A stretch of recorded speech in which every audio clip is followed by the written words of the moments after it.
Welcome to Module 12, Lesson 3. Our I can statement is, I can write a fraction in tenths as a fraction in hundredths, and as a decimal in tenths and hundredths. Great, so we're working still on our fractions in tenths and hundredths and how those relate to decimals.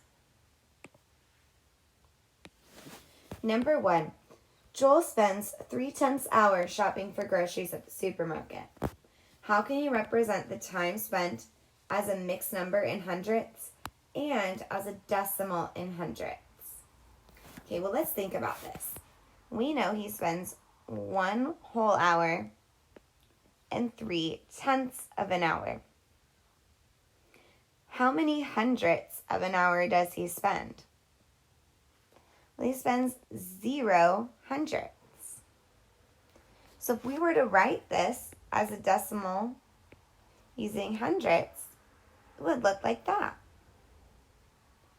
So in 3/10, how many total hundredths are there?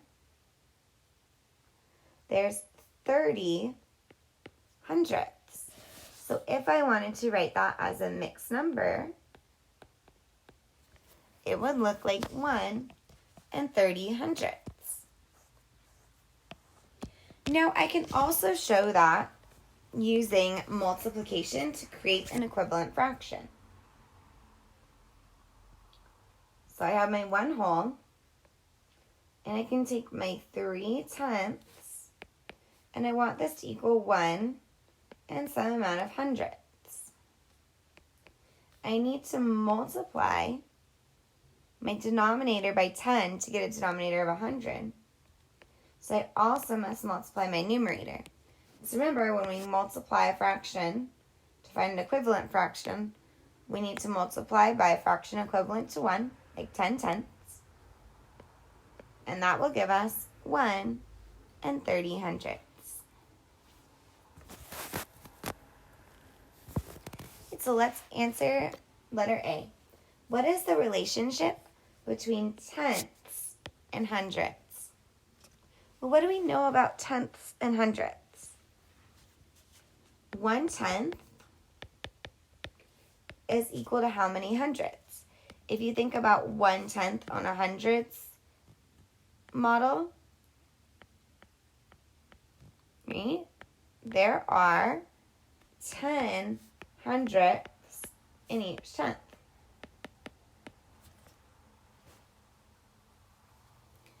So letter B asks us, how can we use that relationship to rename tenths as an equivalent fraction in hundredths? Right, this is kind of referencing what we did right here. Oops, I don't know where my 0 went. There we go. In order to generate an equivalent fraction in hundredths, we multiplied the numerator and denominator by 10. So we can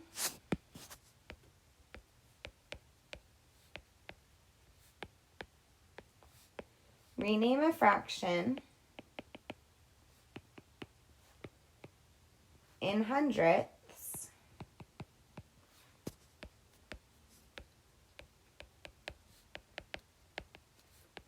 by multiplying the numerator and denominator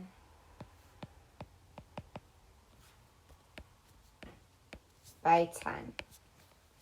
Okay, so remember, we multiply by 10/10. We aren't changing the size of the fraction itself, just the size of the pieces. All right, so then how do we write the fraction in hundredths as a decimal in hundredths?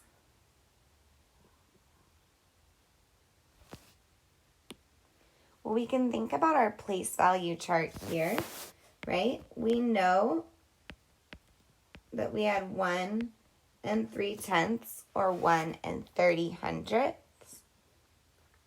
So how can we write that as a decimal in hundredths? 1 and 30 hundredths. What do you notice about this related to the fraction? The numerator is the same as what we put here. But what if my fraction looked like this?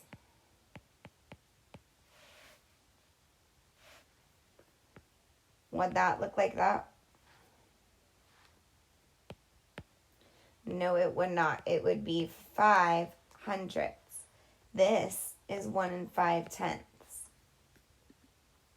Okay, so when we think about writing the fraction in hundredths as a decimal in hundredths, we need to pay really close attention to our tenths and our hundredths.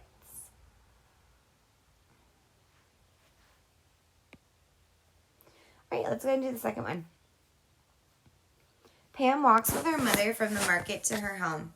Write the distance in fraction form and decimal form in tenths. Okay, so here it is. Here's the distance. So write the distance as a fraction in hundredths. She walks 60 hundredths of a mile. So 60 hundredths. We need to use division to rename the fraction in hundredths as a fraction in tenths. So if we start with 60 hundredths, but we want our new denominator to be in 10, we need to divide our denominator by 10. So we also must divide our numerator. And what is that equal to? 6/10. So in order to write 6/10 as a decimal in tenths, 1s in tenths, 0 1s, 6/10.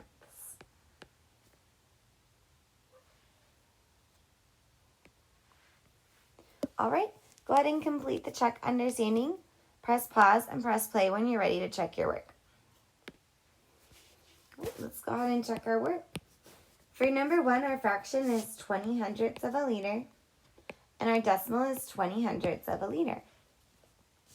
You can see my work over here. Number 2, 2 and 40 hundredths cases, and 2.40 cases. And here's my work to find my denominator of 100. 3 is 7/10 of a kilogram, and 0.07 kilograms. I had to divide my numerator and denominator by 10 to get a denominator of 10.